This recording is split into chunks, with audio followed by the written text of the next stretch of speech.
하나님의 말씀 보겠습니다. 하나님의 말씀은 고린도후서 10장 1절에서 8절까지입니다. 하나님의 말씀 고린도후서 10장 1절에서 8절까지입니다.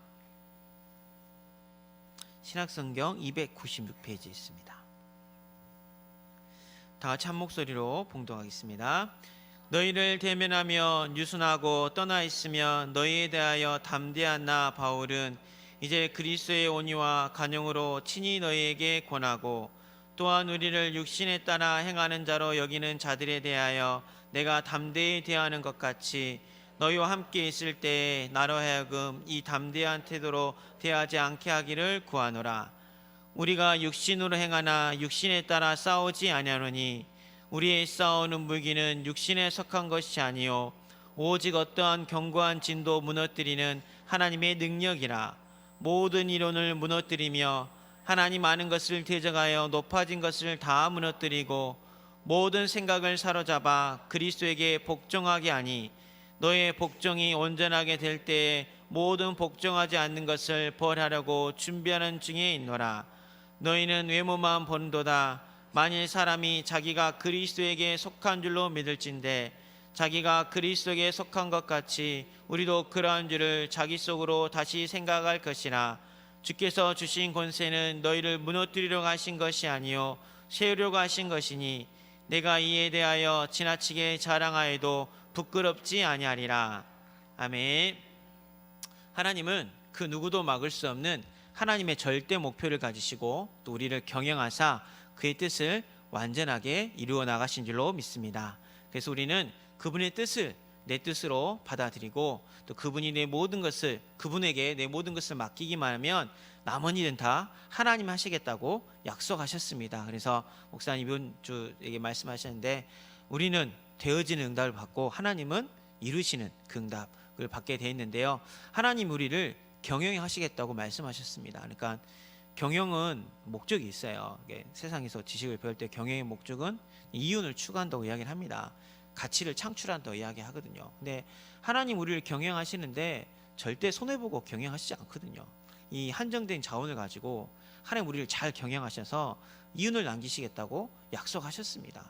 하나님 경영하시는데 그냥 경영하는 게 아니거든요. 우리가 뭘 하나 할더라도 어디 가게를 하나 할더라도 그러잖아요. 제가 통닭집을 차릴 일은 없겠지만 만에 하나 통닭집을 차린다면 그래 이 주변에 아파트 단지가 몇 개고 이 사람들 라이프 스타일이 얼마나 되고 이 사람들은 야식을 얼마나 시켜 먹는지 밤 10시에도 돌아다녀보고 11시에도 돌아다녀보고 이 방병 500m 안에 치킨 가게가 몇 개가 있을 것인가 그런 게 생각을 하고 우리가 뭘 하나 경영을 하더라도 그렇게 준비하시는데 하나님은 이미 영세전에 준비하셨습니다. 창세전에 준비하셨어요. 그래서 그가 경영한 것을 반드시 이루시겠다고 약속하셨습니다. 그래서 하나님께서 우리를 향한 완전한 경영은 예수는 그리스도, 하나님 나라, 성령 충만, 세계복음화를 반드시 이루시겠다고 약속하셨습니다. 그 계획 안에 그 경영하심 속에 우리가 있기 때문에 그것을 믿으시길 바랍니다. 잘 아는데 이게 안 되죠. 왜냐하면 사탄도 그것을 알기 때문에 늘 우리에게 방해 공작을 핍니다. 근데 이때 우리가 사단의 방해에게 속느냐 아니면 하나님 편에 쓰느냐, 아무리 흑암 혼돈 공허가 판을 칠지라도 빛이 있으라 이렇게 선언하느냐가 우리가 말씀 속에 들어가고 언약 속에 들어가고 복음 속에 들어가는 방법인데요. 올해 2016년 새해가 밝았습니다. 사부예배까지 앉아 계시는 우리 성도님들은 정말 빛에 서시고 말씀에 쓰시고 언약 앞에 서서 하나님의 경영하심이 나를 통해서 그대로 나타나고 하나님 보시기 좋은 일이 그대로 나타나서 가정과 가문, 민족과 시대, 전 세계 증인이 되시는 그 응답 속으로 들어가시기를 바랍니다. 그러기 위해서 우리가 좀 돌아볼 게 있어요. 그러니까 예전에 유명한 좀 강사 김미경 씨라고 있는데 뭐 학력 그것 때문에 좀 됐다가 다시 강의하고 계신 분이 있는데 그분이 70대 30 법칙을 이야기하더라고요. 그분 굉장히 말을 잘하시거든요. 책도 잘 쓰셨어요. 가지고 네, 자기는 강의하는 걸 참 좋아한대요. 그러니까 자기가 좋아하는 게 70. 네, 자기가 싫어하는 게 있대요. 뭘 싫어하냐면 정말 아이러니하게도 강의 준비하는 게 싫대요. 예. 자기가 강의하는 걸 너무 좋아하는데 강의 준비하는 게 싫은 거예요. 그러지만 자기가 좋아하는 것을 하기 위해서 그 30을 이겨내야 되잖아요. 밤을 새서 강의를 준비하고 정말 강의 잘하시거든요. 그냥 강의만 한 게 아니라 그 강의 내용에 맞는 사람을 자기가 찾아서 인터뷰도 해요. 그 토크쇼예요. 토크 버라이티 쇼예요. 그냥 강의만 하고 끝나는 게 아니라 스토리가 있어요. 이번에 뭐 창업 강의를 하면 진짜 그 창업학에서 성공한 사람 어떻게든 찾아가지고 그 사람을 인터뷰도 하고, 그러니까 강의하는 걸 너무 좋아하지만 그 준비하는 거 너무 싫은데 이 싫은 것을 이겨내야 자기가 할 수 있는 걸 할 수 있다, 그 이야기를 하더라고요. 그래서 참 의미하는 바가 크더라고요. 이제 우리가 새해가 시작됐는데 이 사단의 견고한 진이 참 앞에 많이 있어요. 내가 더 응답받고 싶고 더 도전하고 싶고 더 하나님 앞에 쓰임받고 싶은데 이 방해하는 걸림이 되는 게 있거든요. 이걸 이겨내야 돼요. 이겨내야 돼. 모르시는 분은 뭐 저를 돌아보니까 뭐 저를 본부 일을 하길 좋아하는 사람으로 착각하시는 분도 계신. 저 일하기 정말 싫거든요. 저도 일하기 싫어요. 예. 이거 끝나면 저 바로 중고 합숙 들어가거든요. 갔다가 수요일 날 와서 목요일 날 팀장 수련회 가요. 다음 주 일주일 또 청소년 수련회 있어요. 저도 정말 준비하기 싫거든요. 예. 놈들은 그냥 가서 은혜만 받으면 되는데 답사 가야 되지, 뭐 음향 시스템 생각해야 되지. 어제 방장 2명 펑크 나가지고 방장 모집하느라고 또 고생했지만 저 싫어요. 저도 이런 거 하기 싫습니다. 그러나 제 마음속에 렘넌트라는 하나님 단어를 주셨기 때문에 렘넌트 때문에 제가 그 일을 하는 거고, 저도 이번에 작년에 컨퍼런스 물론 좀 도와주긴 했지만 앉아서 은혜만 받으니까 참 좋더라고요. 예. 막 준비할 때랑 본당에 앉아서 말씀만 받는데 나도 내년에 이렇게 와야지 이런 생각이 들지만, 그래도 내 마음이 안 편한 게, 근데 내가 렘넌트 사역자인데 하나님 이 시대 렘넌트 쓰는데 헌신할 때 헌신하면 되지. 비단 뭐 컨퍼런스뿐만 아니라 교회일도 마찬가지잖아요. 근데 우리가 다 이런 마음을 갖고 있는데 이 30을 이길 수 있는 70이 있어야 되거든요. 이 30을 넘어설 수 있는 그 힘이 있어야 되거든요. 근데 이 30이 마치 오늘 말씀처럼 이 견고한 짐처럼 커 보일 때가 있어요. 이 사탄의 견고한 짐처럼 너무 커 보여가지고 이 3절에서 5절 보니까 육신의 것이, 그리고 하나님 모든 이론, 그 하나님 아닌 것을 대적하여 높아진 것, 내 모든 생각들이 이게 믿음이 되고 발판이 되는 게 아니라 나의 걸림이 되는 마치 견고한 진처럼 되어져서 창세기 3장에 나를 높이려는 그 생각과 육신의 욕망을 높이려는 그 생각과 세상의 성공이라는 그 생각 때문에 이 견고한 진들이 각 나의 발목을 잡고 있을 때가 너무나도 많이 있거든요. 저도 어쩔 땐 이겨요. 예. 정말 죄송한 이야기지만 렘넌트 일할 때는 제가 좀 많이 이걸 이기고, 성도님들 참 죄송합니다. 예. 성도님들 일할 때는 9번 이기고 1번 지고, 예. 다른 거 할 때는 막, 저도 제 마음속에 이런 게 있으니까, 예. 그러니까 이게 이겨야 되는데 못 이길 때가 너무나 많이 있는데, 그 시작이 어디서부터 시작되냐면 이 로마서 1장 28절에 보니까 보겠습니다. 또한 그들이 마음에 하나님 두기를 싫어하며 하나님께서 그들을 그 상실한 마음대로 내버려두사 합당하지 못한 일을 하게 하셨으니. 아멘. 이 시작이 어디서 시작된다 보니까 우리가 마음에 하나님 두기를 싫어하더라고요. 예. 하나님 두기를 싫어하니까 하나님 말씀이 가볍게 여기지는 거죠. 그렇잖아요. 정말 우리가 마음에 하나님 두기를 좋아하면 그 70이 30을 이겨가지고 하나님 일을 할 수 있을 텐데 마음에 하나님 두기를 싫어합니다. 그러니까 하나님 말씀을 정말 가볍게 여기고 경솔히 여기게 되더라고요. 세상적인 것도 마찬가지잖아요. 제 말보다 우리 이병 목사님이 더 중요한 말씀이고 우리 목사님 말을 더 잘 듣게 되잖아요. 왜요? 우리 목사님 우리 교회 하나님 세우신 주의 종이시니까요. 근데 만약에 우리 목사님을 마음에 두지 않으면 목사님 말을 한 귀로 듣고 한 귀로 흘리게 되는 것처럼, 이게 신앙생활 안에도 마음에 하나님 두기를 싫어하다 보니까 이 존중이 여겨야 되는데 하나님 안 계세요. 그 하나님 계셔야 될 자리에 다른 게 있더라고요. 하나님 계셔야 될 자리에 어느덧 마귀가 주는 그 마음이, 마귀가 흙 한 덩이 딱 펴놓고 갔는데 그래 흙 한 덩이 괜찮아. 근데 내 마음에 계속 하나님 두기 싫어하고 하나님 말씀 안 듣고 도망가고 또 회피하고 이 영적 문제 사로잡히다 보니까 어느 흙이 2덩이 되고 3성이 되고, 어느 날 봤더니 흙이 담이 돼가고 있고, 어느 날 봤더니 흙이 이제 견고한 탁진이 돼가지고 도저히 내가 깰 수 없어서 이 진 안에, 견고한 진에 갇혀가지고 나아가지도 못하고 응답받지도 못하는 그런 우리 상태가 될 때가 너무나도 많이 있거든요. 그래서 올해 새해를 시작했는데 이것을 무너뜨려야 돼요. 그래서 로마서 1장 29절 31절 보니까 이 견고한 진이 우리에게 어떻게 나타나냐면 곧 모든 감각이 있으시네요. 제거는 색연필로 체크 안 했는데 딱 해주시고 감각이 있으십니다.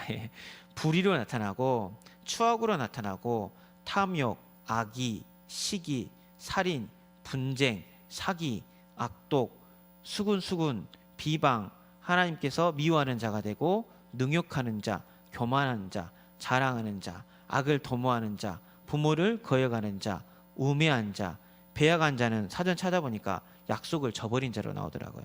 약속을 저버린 자, 무정한 자로 나타나서 이게 어느 날 내 마음속에 견고한 딱 징이 되어 있거든요.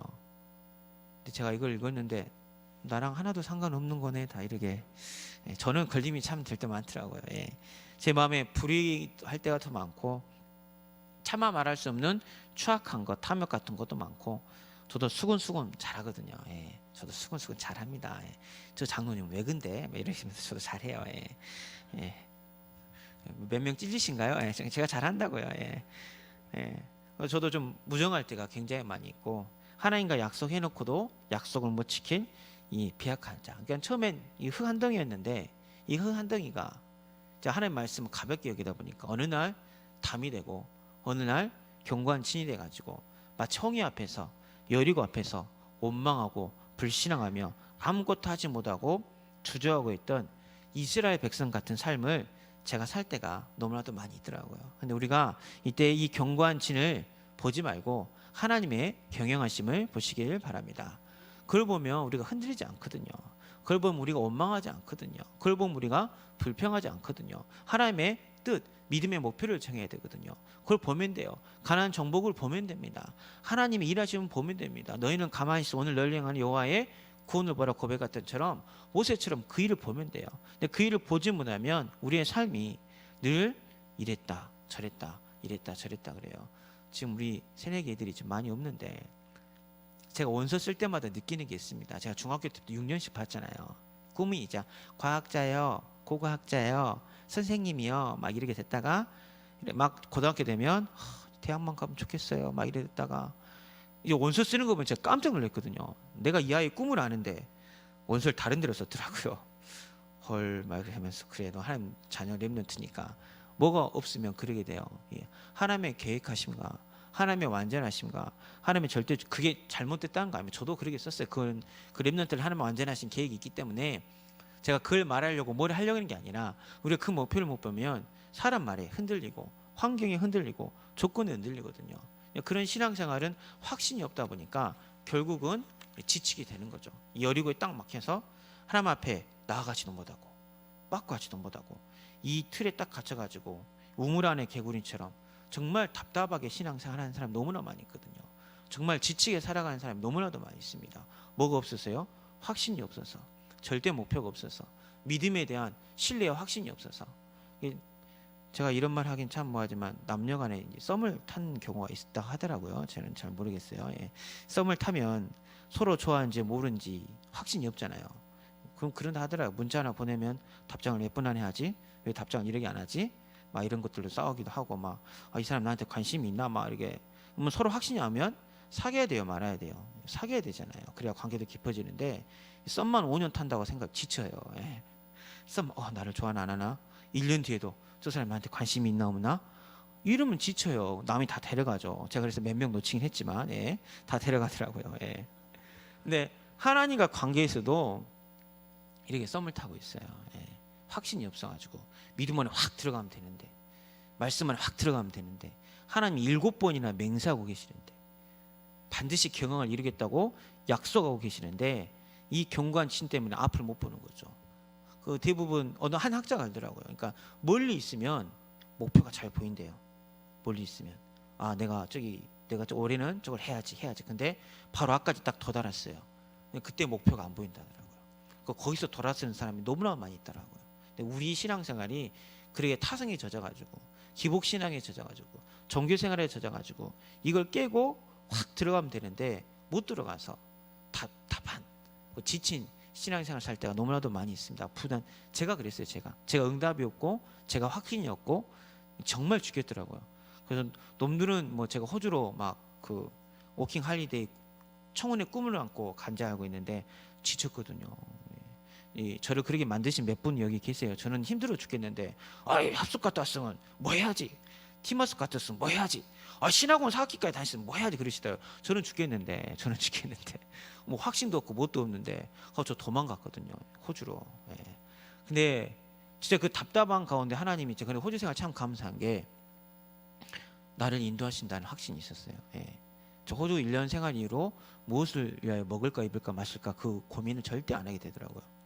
거기에 대한 확신을 확실히 체험해봐요. 그러니까 제 인생에 그날 이후로 그 고민은 없습니다. 예. 다른 고민이 있겠죠. 다른 갈등이 있겠죠. 근데 거기에 대한 그 견고한 진을 딱 무너뜨려 버리니까, 체험해 버리니까 다시는 그 고민 안 하더라고요. 근데 올 한 해 시작을 해야 되는데 내가 무너뜨려야 될 견고한 진이 무엇인지 내가 넘어서야 돼요. 근데 내가 무너뜨린 건 아닙니다. 하나님이 무너뜨려 하시겠다고 약속하셨습니다. 하나님 올해 어떠한 견고한 진을 무너뜨리기 원하십니까? 그 기도하시면서 정말 복음 속으로, 말씀 속으로 들어가셔서 이 견고한 진에서 빠져나오시기를 주의 이름으로 축원합니다. 그렇다면 방법이 무엇이냐면, 이 견고한 진을 무너뜨리는 방법은 내가 하는 게 아니라 하나님의 절대 목표, 하나님의 말씀을 내 마음에 두는 것입니다. 시편 119편 11절 말씀을 한번 다 같이 보겠습니다. 내가 주께 범죄치 아니하려 하여 주의 말씀을 내 마음에 두었나이다. 아멘. 내가 주께 범죄치 아니하려 하여 주의 말씀을 내 마음에 두었나이다. 아멘. 매주 선포되는 하나님의 말씀을 내 마음에 두시기를 바랍니다. 아까도 이야기했지만 흘리지 마시고, 이번 주 빛이 있으라 했으면 이번 주 내내 그냥 읊조리세요. 건쯔담은 인사도 어이 빛이 있으라 반가워요 하면서 애들한테 빛이 있으라, 그 돈 빚은 다 갚고 하나님의 빛이 있으라 막 이렇게 인사하시면서, 농담도 하시면서 늘 선포하신 게 필요하거든요. 이게 마음에 둔다는 건 뭐냐면 입술로 고백이 되는 거예요. 마음에 둔다는 건 뭐냐면 삶에 나타나는 거예요. 그러니까 범죄치 않게 되는 거죠. 하나님을 신뢰하게 되는 거죠. 근데 마음에 두지 않으면 절대 나오지가 않거든요. 고백을 안 나와요. 왜냐하면 마음속에 담긴 게 이야기하잖아요. 문득 목사님 갑자기 포럼 시킬 때가 있어요. 그러면 이제 준비된 사수로부터 뭐가 나와야 되는데 준비 안 될 때 이렇게 나올 때가 있거든요. 그러면 제가 오늘은 목사님 새 가족이 많아서 뒤에 아내를 쓰느라고 집중을 못 해가지고요 하면서, 그게 네 영적 상태다 하면서 네 마음에 담긴 게 없지 막 그러시더라고요. 그래서 아니 안내를 쓰다 보면 오늘도 막 몇 번 늦게 오셔가지고 주부 갖다 주고 막 그랬거든요. 근데 마음에 담긴 거는 언제 물어봐도 나오게 되더라고요. 나오게 돼요. 그래서 정말 하나님의 말씀을 마음에 두셔야 됩니다. 요셉의 말을 야곱이 마음에 두었잖아요. 두었던 것처럼 마음에 둔 거는 언젠가는 나타나게 돼 있어요. 무겁게 여기고 존중이 있는 거. 그래서 이번 저녁에 말씀을 마음에 딱 두고 하나님의 목표, 하나님의 경영하심 딱 마음에 두면 이 견고한 진은 그대로 무너지게 있거든요. 근데 이게 마음에 드는데 무엇이 걸림이 되냐면, 고린도후서 우리 10장 7절 한번 다 같이 볼게요. 너희는 외모만 보는도다.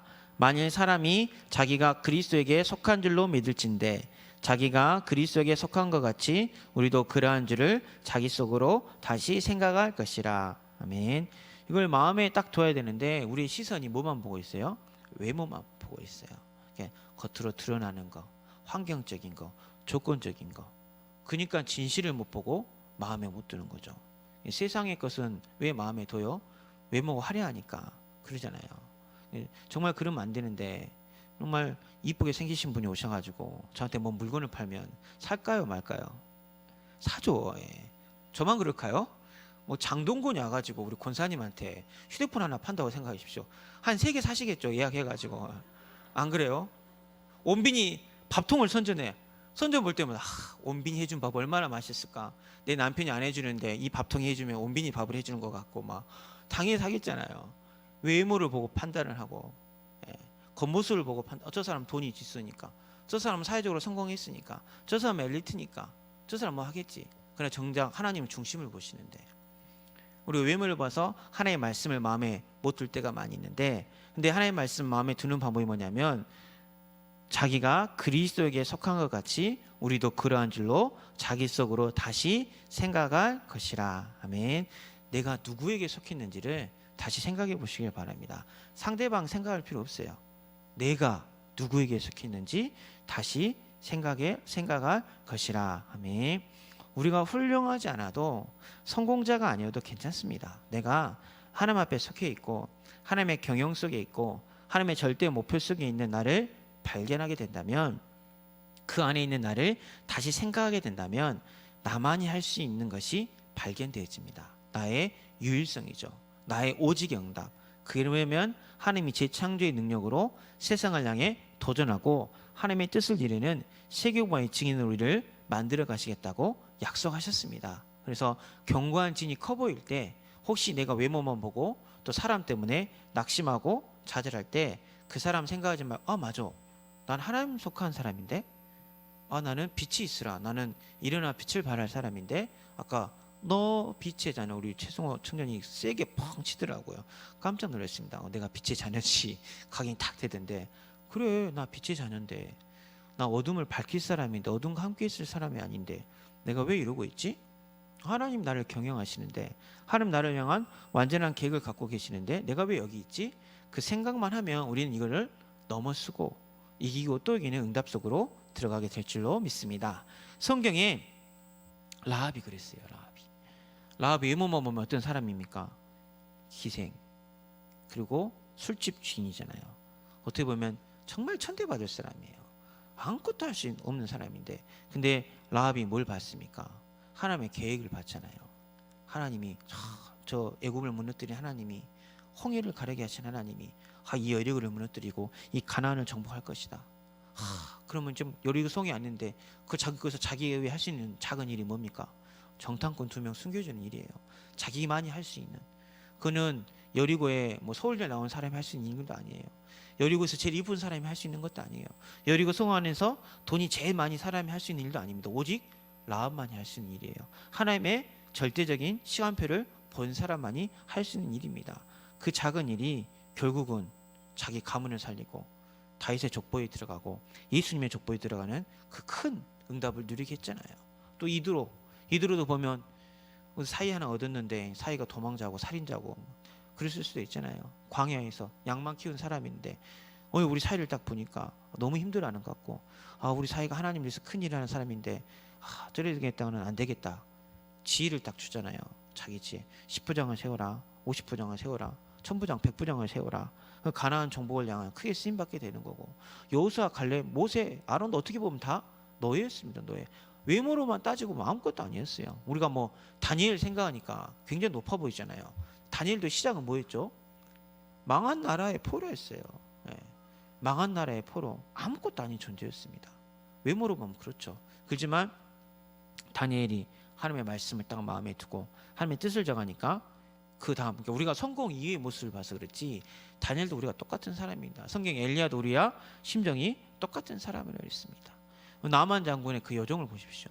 뭘 할 수 있겠어요? 여정이 진짜요. 요즘 물 떠다주고 하는 여정이 뭘 할 수 있겠어요? 그러나 여정이 뭘 알아요? 답을 알잖아요.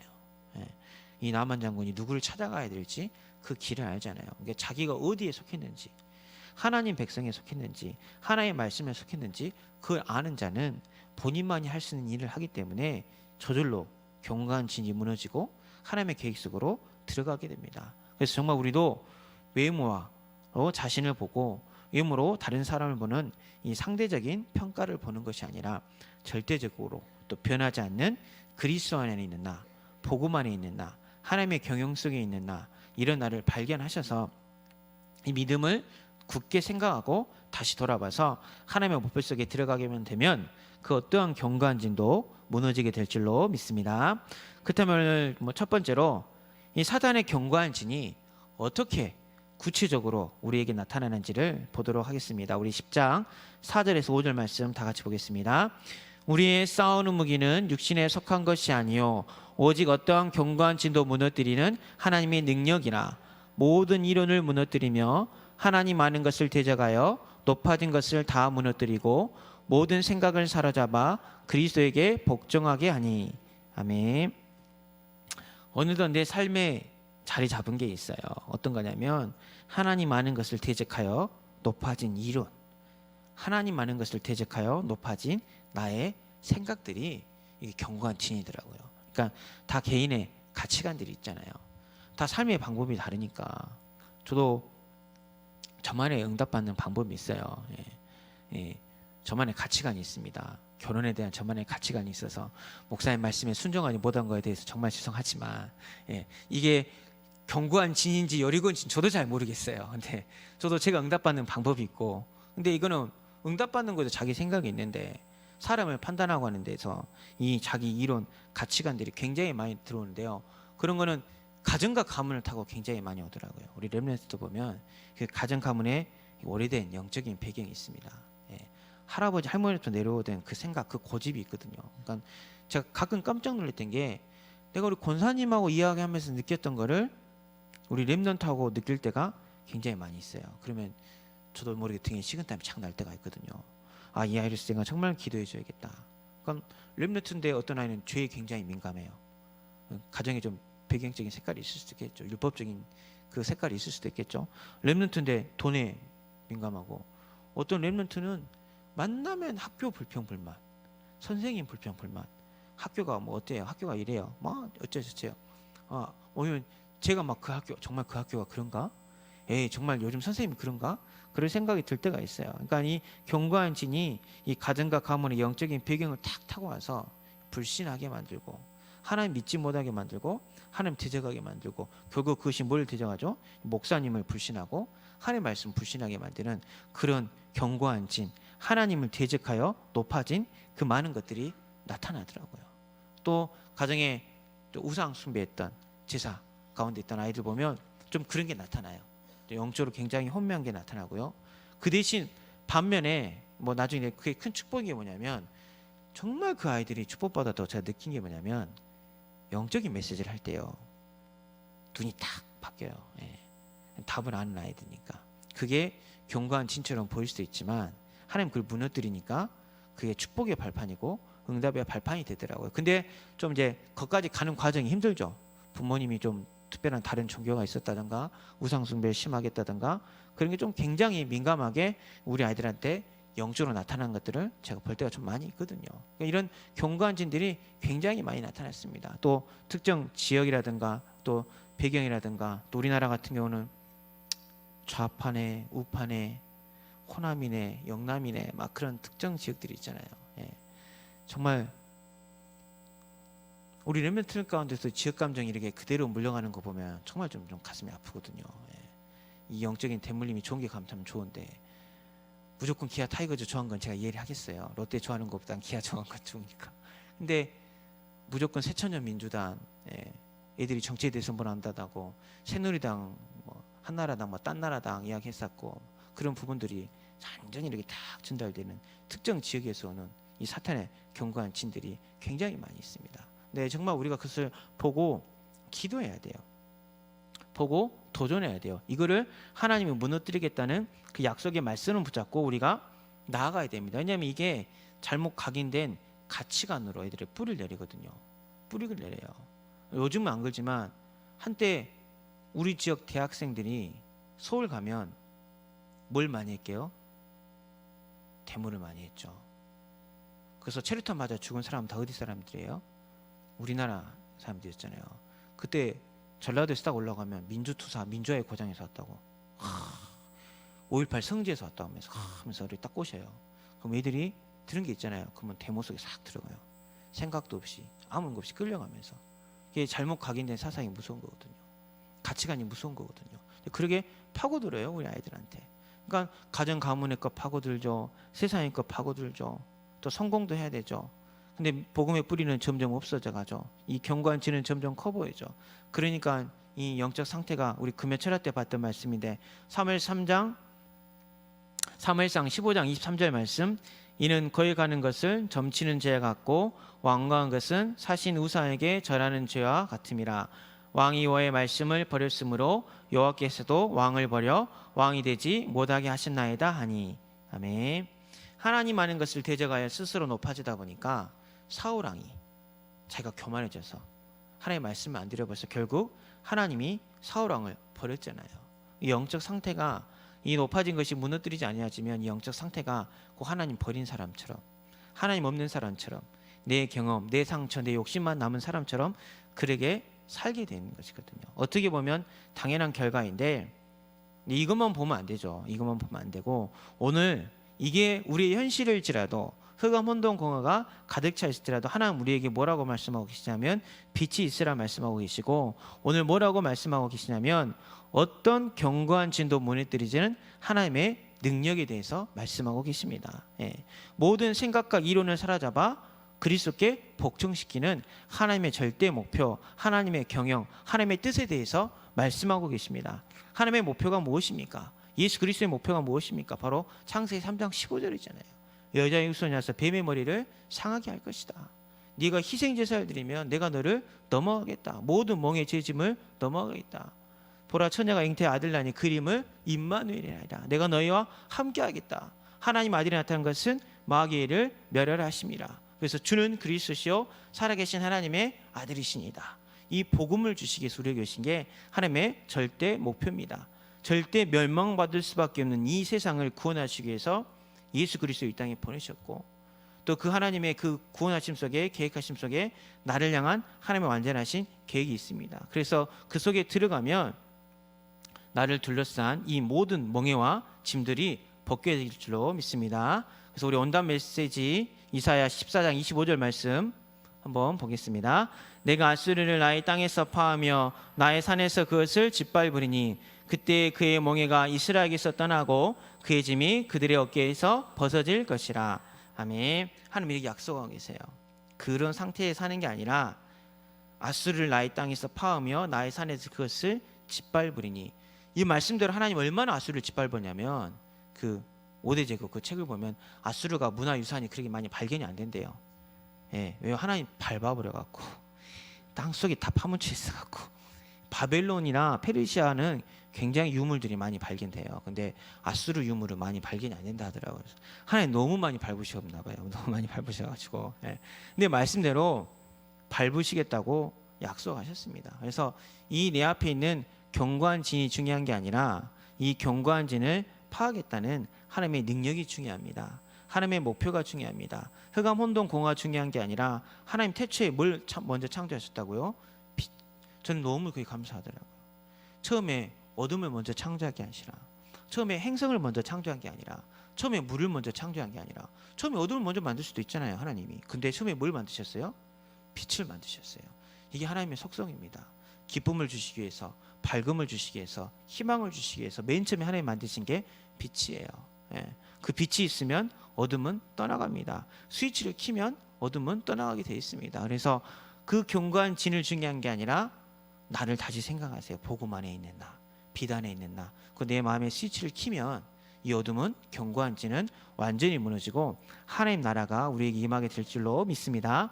그러면 구체적으로 우리가 받는 응답이 어떤 거냐면, 두 번째로 나를 세워주시는 하나님의 절대 목표 가운데 들어가게 된 줄로 믿습니다. 우리 10장 8절 말씀 다 같이 보겠습니다.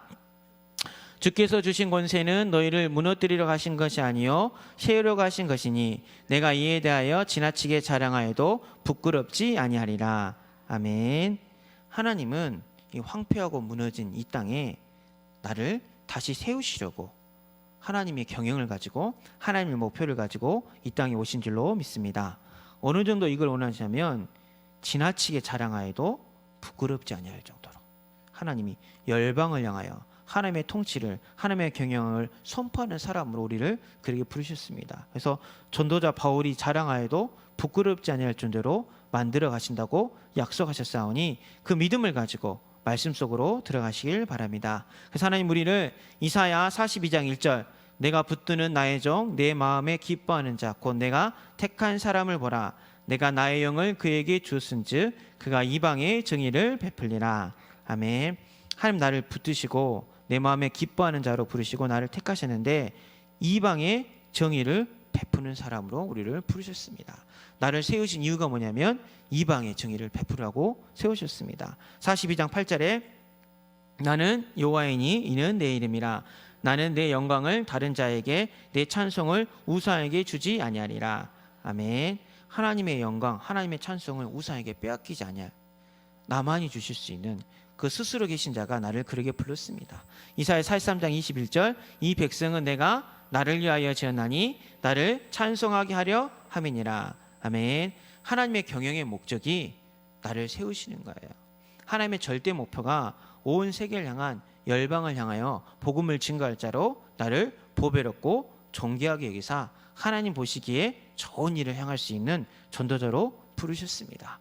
온 생을 향해서 손을 펼칠 수 있는 그 응답을 주시기 위해서 우리를 부르신 줄로 믿습니다. 그래서 올해 새해를 시작하는데 좀 생각을 많이 바꾸시길 바랍니다. 하나님 나를 자랑할 정도로, 바울이 나를 자랑할 정도로, 전도자가 나를 자랑할 정도로, 하나님이 어떻게 보면 사단 앞에 욥을 자랑한 거잖아요. 욥. 근데 욥이 흔들리지 않는 게 봤잖아요. 그가 나를 단련하시니 내가 정금같이 나으리라. 우리는 결론을 아는 자고 결과를 아는 자고 끝을 아는 자입니다. 그래서 하나님 자랑하는 자로, 바울이 자랑하는 자로, 전도자가 자랑하는 자로 그걸 붙잡고 나아가면 그 어떤 것도 이길 수 없습니다. 그걸 본 자, 하나님의 계획을 본 자 그 한 사람을 애굽이 막을 수가 없었고, 바벨론이 막을 수 없었고, 로마가 막을 수 없었고, 중세 교회가 막을 수 없었습니다. 주기철 목사님을 일본이 막을 수가 없었거든요. 그래서 일사 가고 저도 보긴 봤는데 그 주기철 목사님 한 명의 그거를 누가 막겠습니까? 또 요즘 제자 오카는 목사님 일등에 나온 그 영화도 있어요. 그것도 참 거기 보면 그 유 목사님도 그 이야기했죠. 다락방 운동이 우리 다락방 협회 운동이 아니라 성경적인 운동이라고. 어떻게 보면 다락방 운동의 원조가 오카는 목사님이거든요. 평신도 전도 운동. 근데 그분 일대기 그분의 글을 누구도 막지 못하겠더라고요. 영화를 보니까 그 하나님 편에 쓴 자, 하나님이 다 자랑할 만한, 우리 주기철 목사님 얼마나 자랑스럽습니까? 우리 손영원 목사님 얼마나 자랑스럽습니까? 우리 신안의 문준경 전사님 얼마나 자랑스럽습니까? 수많은 선교사님 얼마나 자랑스럽습니까? 하나님 자랑스러운 자 우리를 세워가시겠다고 약속하셨습니다. 거기에 대한 절대 믿음이 있으시면 경관진도 파하고 응답 속으로 들어가게 될 줄로 믿습니다. 결론은 우리 이사야, 우리 원단 말씀 중에 보도록 하겠습니다. 14장 26절 27절 보겠습니다. 이것이 온 세계를 향하여 정한 경영이며 이것이 열방을 향하여 편 손이라 하셨나니 만군의 여호와께서 경영하셨은즉 누가 그것을 폐하며 그의 손으로 펴셨은즉 누가 능히 그것을 돌이키리라. 아멘. 나를 세우시고 온 세계를 경영하는 일에 하나님이 쓰시려고 손을 펴서 지금 일하시고 계십니다. 하나님의 일하심이 지금 우리에게 임하셨습니다. 그렇기 때문에 아직 여리고처럼 보이는, 홍해처럼 보이는 이 영세전에, 창세전에 오래되고 가정 가문에 나의 문제, 앞으로 다가올 이 영적인 문제들이 견고한 진처럼 보여진다면 그걸 보지 마시고 빨리 나를 향한 하나님의 목표를 생각하시길 바랍니다. 왜 하나님이 독생자를 보내주셨지? 왜 예수가 그리스도로 이 땅에 오셨지? 왜 예수님은 십자가를 지셨지? 하나님 나를 영세전에 창세전에 준비했다는데, 하나님은 우리 은경은 몇 년도에 태어났냐?